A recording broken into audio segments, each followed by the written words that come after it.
今日咧，我哋再次嚟到咗梅林呢邊嘅地鐵9號線梅村 C17口。我哋今日睇嘅呢個盤咧，喺2023年交樓㗎啦。其實我覺得佢嘅租金價位係比較貴嘅。中糧大悅城呢個小區咧，佢係屬於公寓，但係咧點解佢可以租到咁貴咧？我哋去裏面睇睇，同各位講講。喺地鐵口行翻出嚟之後咧，其實每次我都睇到呢啲舊街老樓都有，即係好細個嘅回憶啦。咁以前喺深圳呢邊其實真係冇乜電梯房嘅，基本上都係類似於城中村呢一啲舊樓比較多。到唔好嘅地方咧就係電機比較多，好嘅地方咧就係一路過去都有比較多嘅餐飲食肆，甚至寵物店各方面都會有。經過我5分鐘嘅開車時間咧，終於都嚟到咗大悅廣場。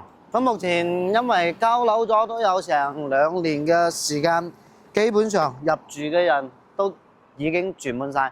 但係咧樓下嘅商業唔係好旺啊，其實真係呢2年做實體嘅話都唔係好得，樓下嘅商鋪都冇幾多間係開嘅。咁我哋翻到入嚟佢雷街呢邊咧，相對嚟講，因為呢邊屬於一個商業嘅中心啦。咁裡面嘅話咩 coffee shop 全部都已經係開咗㗎啦。裡面嘅商業咧運營仲 OK 嘅。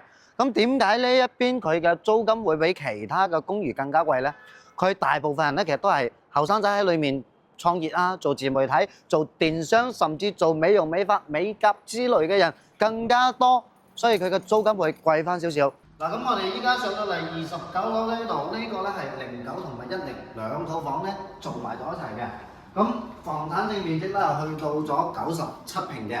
咁當時買到嚟咧就有少少唔一樣嘅地方咧，就係呢種需要用到公司嘅名義去購買，亦即係話咧係需要到營業執照嘅。咁所有嘅鞋櫃、衣櫃全部打好，入門口呢邊有個大嘅衛生間喺呢度。嗱，咁我哋翻過嚟睇睇客廳呢個位置先。其實整個客廳咧，我覺得有少少細，但係咧呢個位置咧佢做咗落地玻璃窗嘅，外面嘅光線咧唔會話好差。咁目前呢套房都喺度賣緊嘅，屬於一手新房現樓，總價位大概350萬，可以喺福田梅林呢邊買到咁樣嘅3房，唔知各位覺得值唔值呢？咁另外咧就係、好似呢隻房型咧，目前如果話租嘅話，租金大概咧去到咗12000蚊嘅。咁呢個咧係兩套戶型合成一套做出嚟嘅97平啊嘛，所以原始戶型係45平加45平。45平就可以租到6000蚊啦，所以如果你話要租要買嘅大悅廣場呢個樓盤，你哋有冇興趣呢？